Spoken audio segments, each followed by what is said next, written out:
What if the deal that was supposed to stop a trade war was never real? To begin with, China just closed the tap on the minerals that power your phone, your car, your defense systems. Now the US is accusing China of totally violating a deal signed just weeks ago, even though it was Washington that fired the first shot sanctioning China's tech giants days after the handshake. Imports have collapsed. Rare earth prices are up 21%. And President Trump says the next move is inevitable. But what if China's next move is no move at all? Because this time, silence may be the deadliest strategy in the war.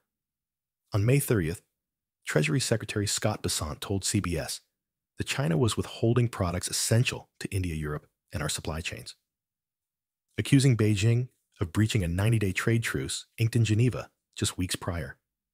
But according to Reuters, just 3 days after that same deal, the U.S. sanctioned 5 more Chinese semiconductor firms, sparking immediate diplomatic protest. President Trump then declared on Truth Social that China has totally violated its agreement, yet made no mention of America's post-deal enforcement blitz. Bloomberg reports that rare earth shipments from China were already slowing prior to Bessent's appearance, with export licenses delayed by internal review, not official bans. The contradiction: Washington claims sabotage while Beijing cites a procedural backlog. But this isn't a new script. It's a rerun with new actors. The real question is whether the violation is one of terms or of trust. And that distinction may decide what collapses next. If the trade deal was a ceasefire, why are tariffs still flying? Geneva was supposed to pause hostilities with both sides, agreeing to suspend tariffs exceeding 100% for 90 days. But by May 25th, the U.S. Commerce Department had announced additional restrictions on AI chip exports to China, citing national security risks. A move, the Wall Street Journal noted, undermined the very spirit of the Geneva framework. China responded not with press conferences, but with silence.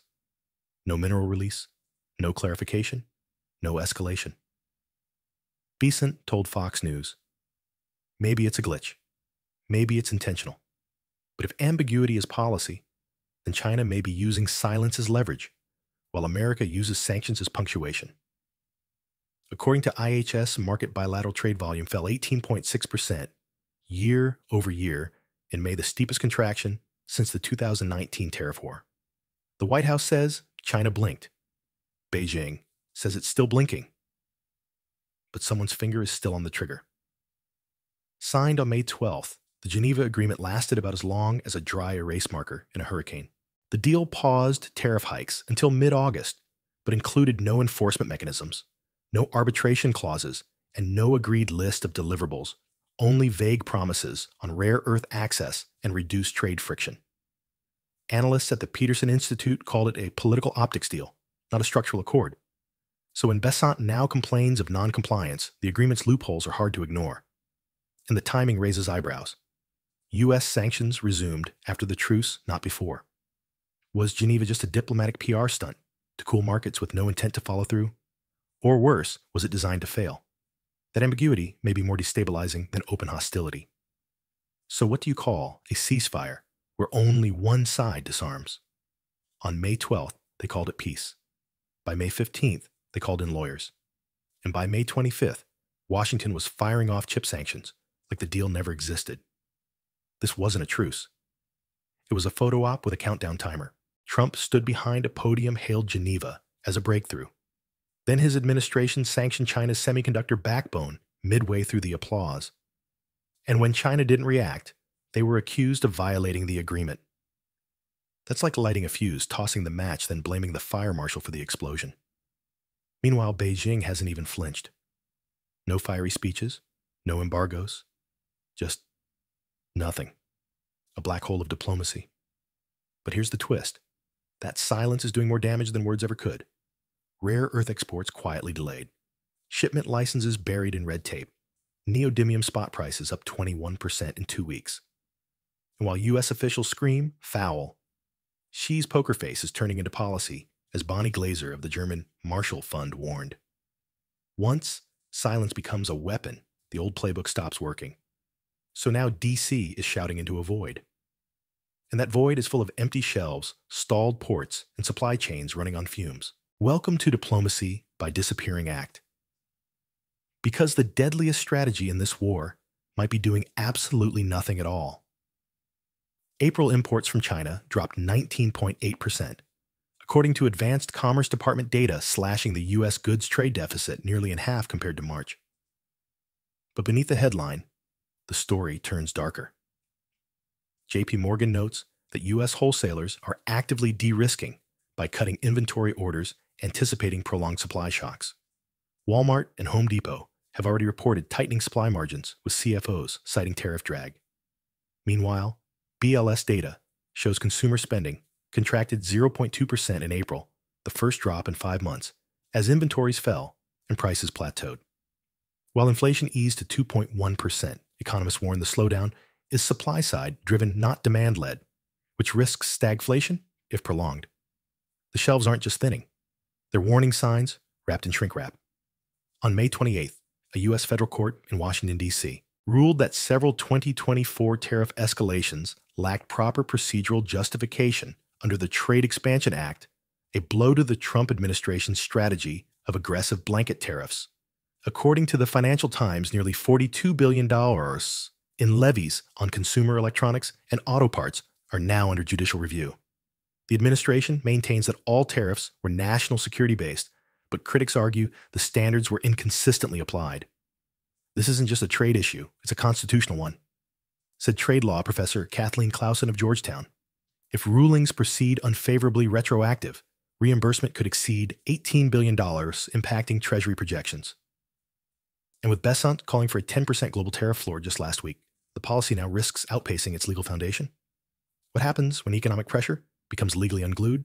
Inflation in April cooled to 2.1%, barely above the Fed's target, and retail spending dipped just 2%, according to the Bureau of Economic Analysis. On the surface, that signals stability.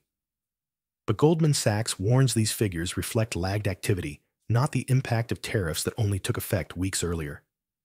You don't see the shock until it hits margins and layoffs, said John Hatzius, the bank's chief economist. Already, UPS has announced a 12% volume decline in its Asia-US routes, and Target reports a 400 basis point margin drop in Q1, citing import disruption.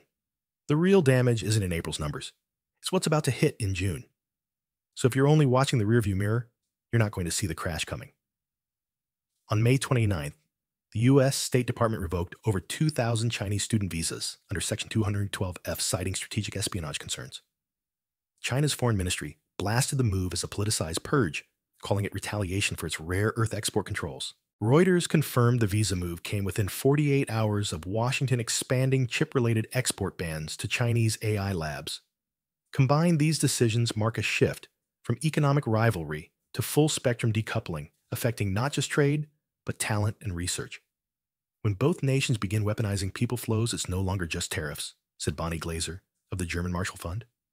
And the irony, some of those students had worked on supply chain optimization, the very disruptions now rippling through U.S. ports. Scott Bessant told Fox News last week that a direct call between President Trump and Chairman Xi will reset the table. But since Trump's May tariff spike, China has declined formal summit invitations, with Politburo analysts warning Beijing expects unpredictability from Washington. Xi Jinping hasn't spoken to Trump since January, and Chinese negotiators have frozen dialogue below vice ministerial level. Meanwhile, the Swiss-brokered Geneva framework, now fraying, was reportedly pushed through without military or tech concessions, a critical omission, according to Bloomberg's Deborah Jian-Lee. Trump insists a call can break the deadlock, but Beijing is waiting for guarantees. And every day they stall, U.S. firms absorb more cost, while China simply withholds minerals without lifting a finger. According to the U.S. Geological Survey, China controls 63% of global rare earth production and 87% of downstream processing capacity. Since April, Beijing has restricted neodymium and dysprosium shipments, key inputs for EVs, and defense systems, triggering a 21% spike in global spot prices.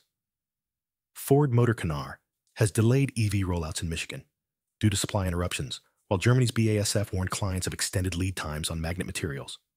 Despite calls for domestic sourcing, the U.S. still imports 74% of its rare earths from China. And as Xi plays the long game, allies are getting nervous. India's steel ministry is lobbying for independent supply corridors, while the EU Trade Commission issued a rare rebuke to both Washington and Beijing, urging de-escalation before commercial resilience erodes beyond repair. Leverage isn't just what you hold, it's what the world notices you're not giving back. So is the Geneva deal breached broken or bait? That depends on which side of the embargo you're standing on. What's clear is that tariffs are rising, talks are stalling, courts are weighing legality, and minerals are quietly vanishing from supply chains. This isn't just friction, it's a fault line. And as Trump calls for new global tariffs, while the legal foundation cracks beneath him, China's leverage isn't in what it says, but in what it withholds. But if you think this was China's boldest play, think again. Because there's another move quietly unfolding behind the scenes, one that doesn't involve minerals tariffs or even trade deals. And it could shake the U.S. financial system at its core. We're glad you're enjoying this video. Please like and subscribe. Check out another video that is now on your screen.